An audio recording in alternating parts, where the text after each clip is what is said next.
Donumi, formula nume simitole, formula meho, edo Benin kubajile, edo Afrika gbejile bi, formula akulu no peruto, wa javalu nume simitole, nume todo mitole, to eton bafi kaen, beaucoup de liabin.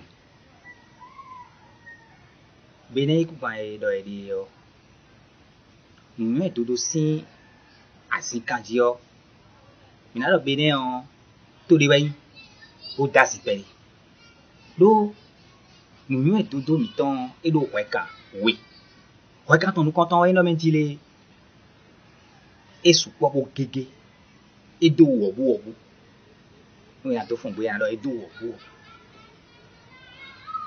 weka ton we go yin do mentile ehun to pe oji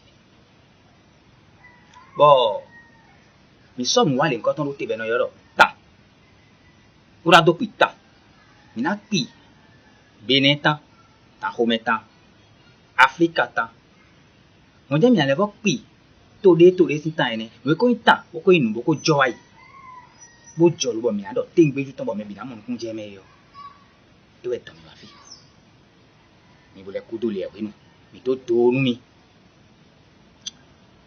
o ka flame jekri wezin kete lo ta lo ji e do nu me ton ji we no godo kunu mi de su ton mi na godeji to e so mo mi wa lo bodo o ta o lo mi na pita bo ra pita dagbe tan te ngbeju bo mi na go si afoligbe to mi ton lo na tarigbe to mi ton saza weji gbada weji ofoliwe kuliboji kun mina go si agbajaji ona gbon blekete we a o no si kunle to taligbe mi ton do ede ne ti penti fo pai teke mina we me mu teme ko no ko ton le mina gbon to mi to si tenti ona ya ko meton ya gbon kunbe no le gon ton lo ta sa ton mina I cover mina I korikon mina gbon la da tan sa ene lebi mina gbon to bi me la bona le wa ko te jo fo bi to le di kon mi bo to di e kan chenu. Mesdames, messieurs, bonjour. La culture béninoise est caractérisée par son extrême diversité et son ouverture sur le monde. Nous sommes réunis ici, en ce jour, mes collaborateurs et moi, pour scruter de long en large notre culture, notre patrimoine culturel, patrimoine historique, patrimoine rythmique, patrimoine sociologique, patrimoine de tous ordres. Nous allons circuler du sud au nord, puisque la mise en place béninoise s'est faite à partir du sud. Donc à Djatado, nous allons commencer par Djatado. Donc nous allons circuler pour nous raconter des histoires authentiques. Nous allons, à travers cette émission, tant parler de Agbaja, parler de Teke, parler de Rungan, parler de Kaka, parler de Okpon, parler de Kelede, de Sato, parler de Kumbe, et j'en passe. Alors, nous allons faire le travail de manière un peu particulière. Nous allons commencer en langue de chez nous. Et nous allons faire une petite traduction ou un petit résumé en langue française. Et par finir, eh bien, dans la magie des techniciens, nous allons pouvoir avoir un sous-titrage en anglais pour faire un peu universel. Alors, je rends hommage aux membres de nos ancêtres, à Dieu tout-puissant créateur du ciel et de la terre, et je salue mes aînés, et je salue tout le monde. Je suis Maouna Fidèle Anator, alias le Baobab du Bénin, de l'Afrique, pour vous servir. Merci. À tout à l'heure.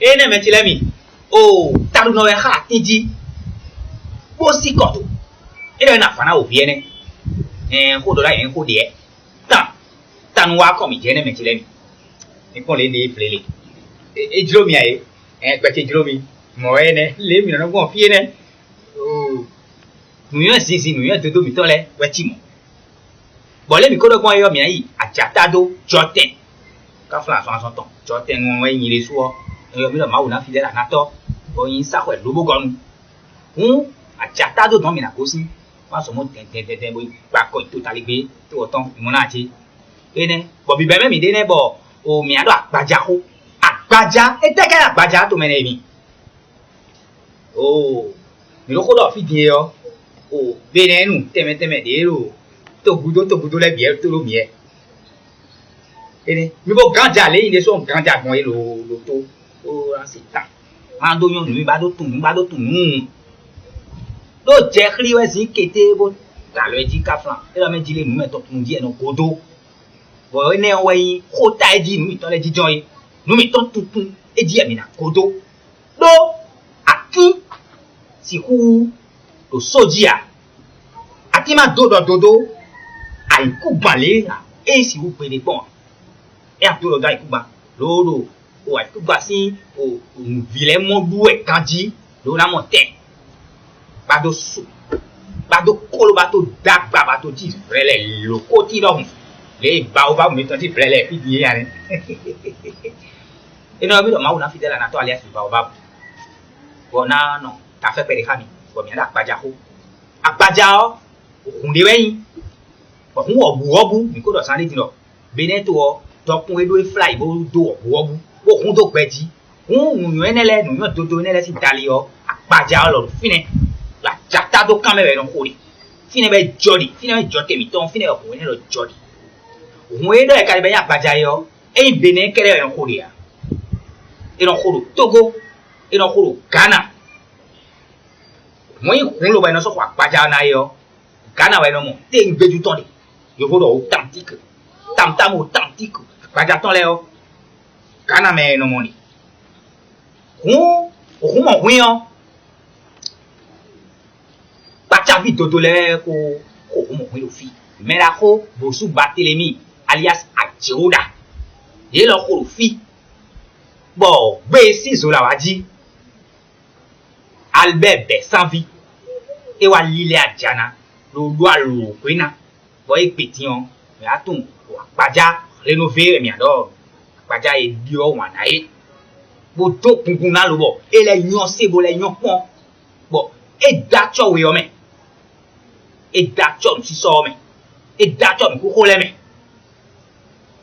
bo o 1994 e we dublo mo ni lo de pa ko e da ko le ton be no yo do so la waji mo o me ko wala me ko la me ko elo ku ton le yo iwe ko yo le do pe si o dai lo pe asiton bo o e wa de so la waji o ton o so la waji a pe na be a ko pe si so la waji hu mi ja fa lui lo ja fa lu me ko de ko pa paja wa ile bodo me ji da paja o Benin kan me mi ton fi o e fa cho bo mo o mi ko mi ton le bo e si to kaka wa fi mi le ti yo e no ko da wa ti je be mo ko le bi o vraiment o ti o nu je no yin alo yesu fo si je no yin àmọ́ agbaja ye o e o awa ti je si nu ko ko yin si to kaka je gbe mu la agbaja o aja tado e no ko ri jata do e joy bon e ku ko pour la lokona pour blolo de we kaka bon pe si so la wa ti wa ze lo se do ajo we la flat ji we do ajole du ko na ba mi ton lo fi e du o bene ko da wa mi ton fi bo le idu kaka bo le idu ko la bon o agbaja e do ka de yo o tete ko no ko iramo dakoropo buramo bame lopo buramo ope vi lopo eyo pe vi ro kleu buro e body we do pesi amo kun dako eyo po bo ni ma won le kun le de wa ti ya tin we wi ko le mo ti lo e we ka pe de bon e ko sa ga wa tetian e no klo e ko si do wa tetian no klo o ti luju ye ene mo mi de e di da ko ye di mi po ga di e agbaja fún e di ni o ko le we lo we to lori o to bodo di o to bon e klo tenti Promo te non bonbon, non na prio. Et non mon, gam, promo sa, so gwe. Gam ne, et non si ati, le wini lo bon kona. A sa o ye o, et non si, mon yi kona. O non monte mon do lo, san de dion. O telis d'Afrique na ko, o minase. Fi mi ka de fi no yo fi la chukwe.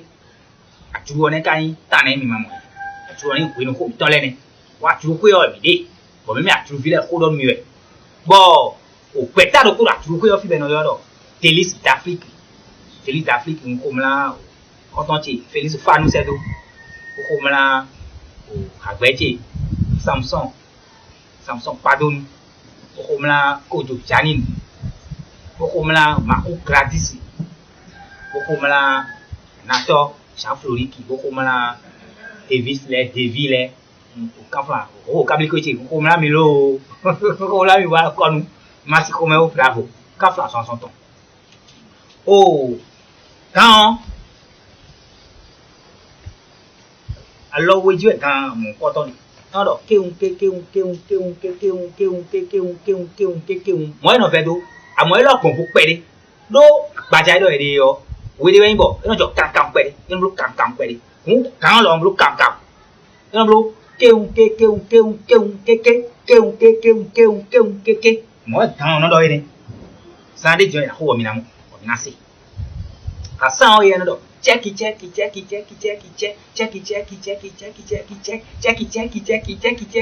change your check de me bo check your one de me bo eyen ya na fo ni me to bi to la mo te ba do to kun bo wa to mi tan mo na che o bo kun pe fi eyen do clink me ro ku kon e mo je ku kon ji cheche yo e na ko clink àwọn me mo kun je me kan ji bo e ma lo ni a ko clink we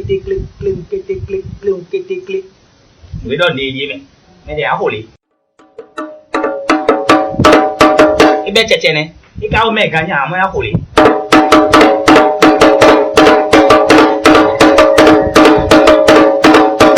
Monachi, ne.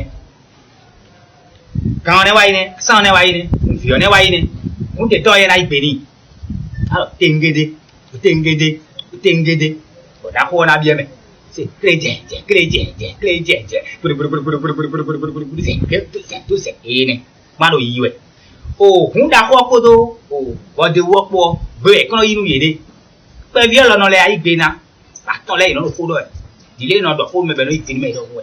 Moi ne le di be no. Moi no me dile no ko mo do jo ko me ko me no ko ko kai ta un ton ko ya. Eh. Agbaja bi ton. Nu ti to yin. Bo de no igbedunde. De no ikonunde. De no do gbe bo de no igbena. Di asupa si ko do. De no do ko si mo do ko bilo mo do ko do ede gbe me. Mo no do se pe yo. Ye me wele ton do bulo mo se ya ka. Il est à ça pour quand on doit faire beaucoup et quand on tient même beaucoup de poids et on doit faire le poids on sait long et n'importe dion et caro ouais on doit prendre ouais Bon, oui, et on dit, oui, oh, oui, oui, mais tu l'as mis. Bon, à quoi t'as si, oui, oui, cam, oui. Bon, et on doit faire des quoi alors pour nous s'installer. Alors, les cartes, pour moins, on est belé. Bon, il y a alors le coco, toka, il y a l'olé.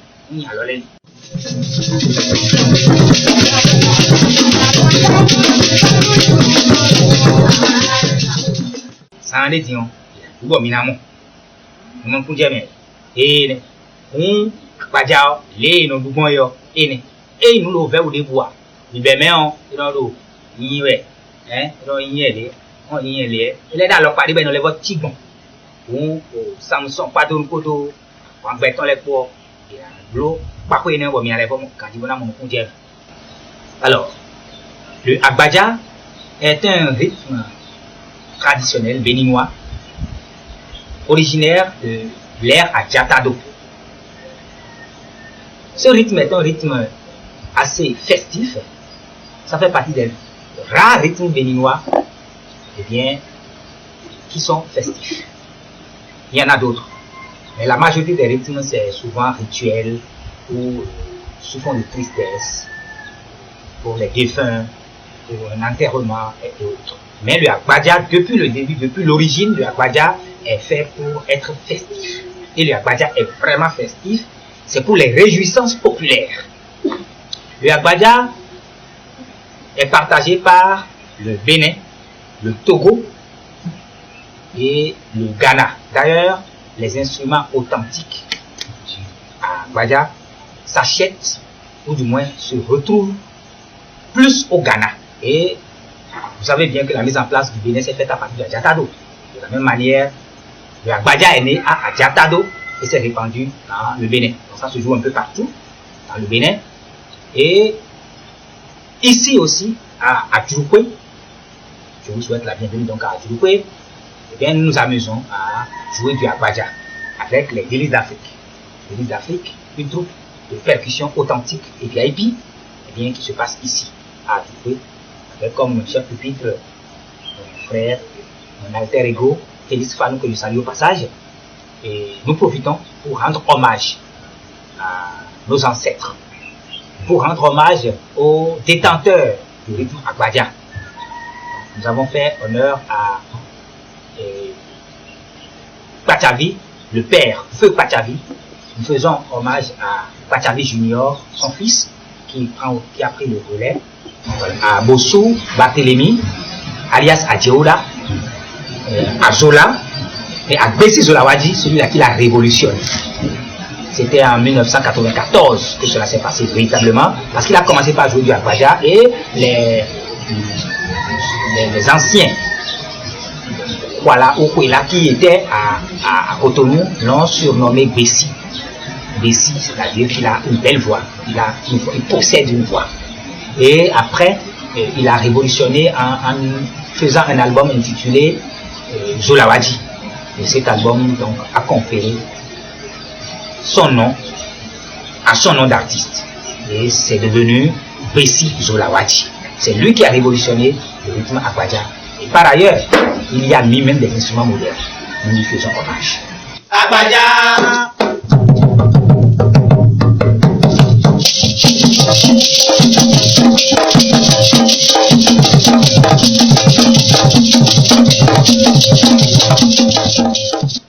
Alors, les instruments qui concourent à jouer le rythme Agbaja, nous en avons un petit, un cléon, nous avons un moyen, ici, et puis nous avons le rubo, donc le grand tamtam.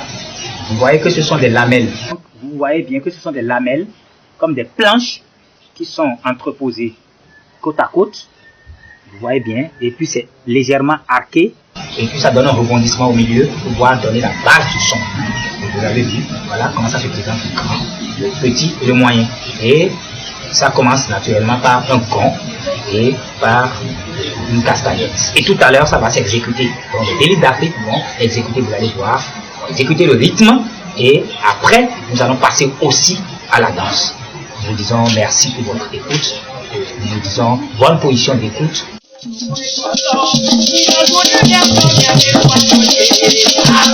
Thank you.